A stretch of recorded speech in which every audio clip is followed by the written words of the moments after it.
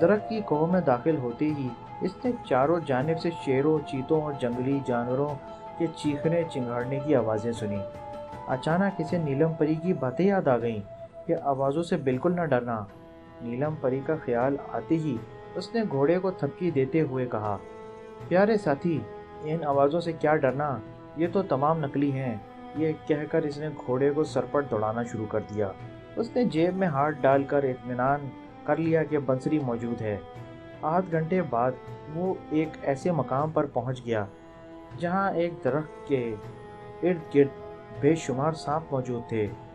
اسے درخت کی ایک شاخ پر نیلے رنگ کا طوطا پنجرے میں بند نظر آیا۔ شہزادے نے مزید تاخیر کیے بغیر بنسری بجانا شروع کر دی۔ اگرچہ شہزادہ بنسری بجانا نہیں جانتا تھا، مگر اس نے محسوس کیا کہ سانپ بنسری کی آواز پر مدہوش ہوتے جا رہے ہیں۔ یہ دیکھ کر اس نے گھوڑے کو ایک لمبی جست لگانے کے لیے تیار کیا۔ اس نے ایک طویل چکر کاٹ کر درخت سے کافی فاصلے سے گھوڑے کی بانکیں کھینچیں۔ گھوڑے نے ہنہنا کر ایک چھلانگ لگائی اور وہ درخت کے نیچے پہنچ گیا۔ شہزادہ شاہزیب بنسری بجاتا ہوا گھوڑے پر کھڑا ہو گیا۔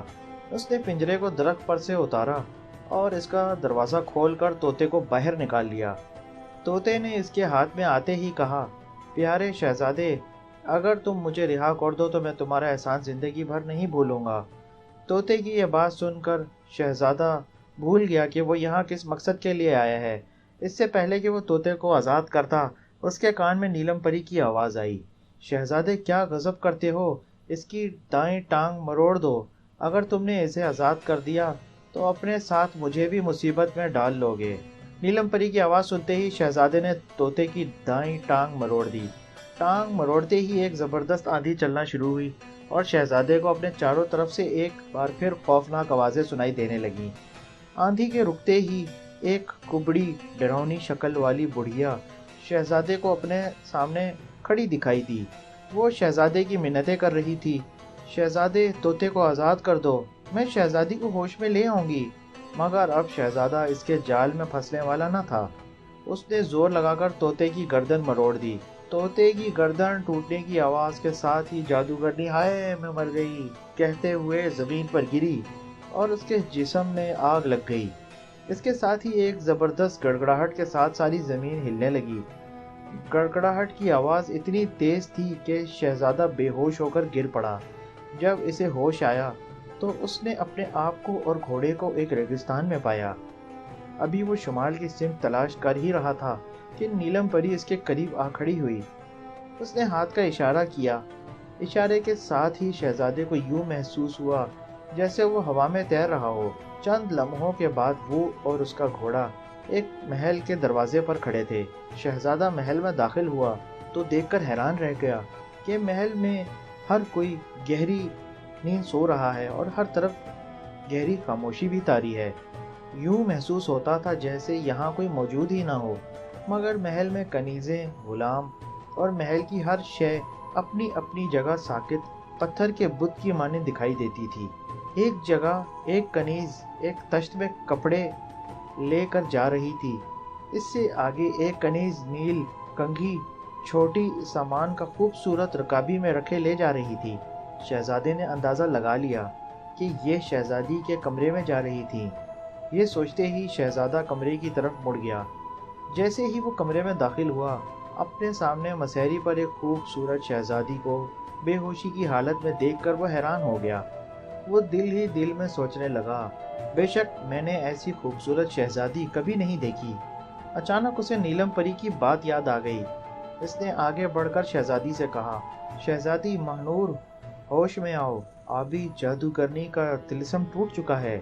شہزادے کا اتنا کہنا تھا کہ شہزادی مسہری پر اٹھ بیٹھی۔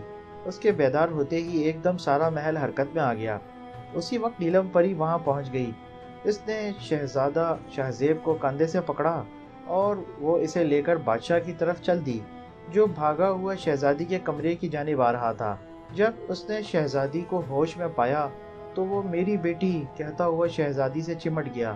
اتنے میں ملکہ بھی وہاں پہنچ گئی۔ اب تو ان کی خوشی کی انتہا نہ تھی۔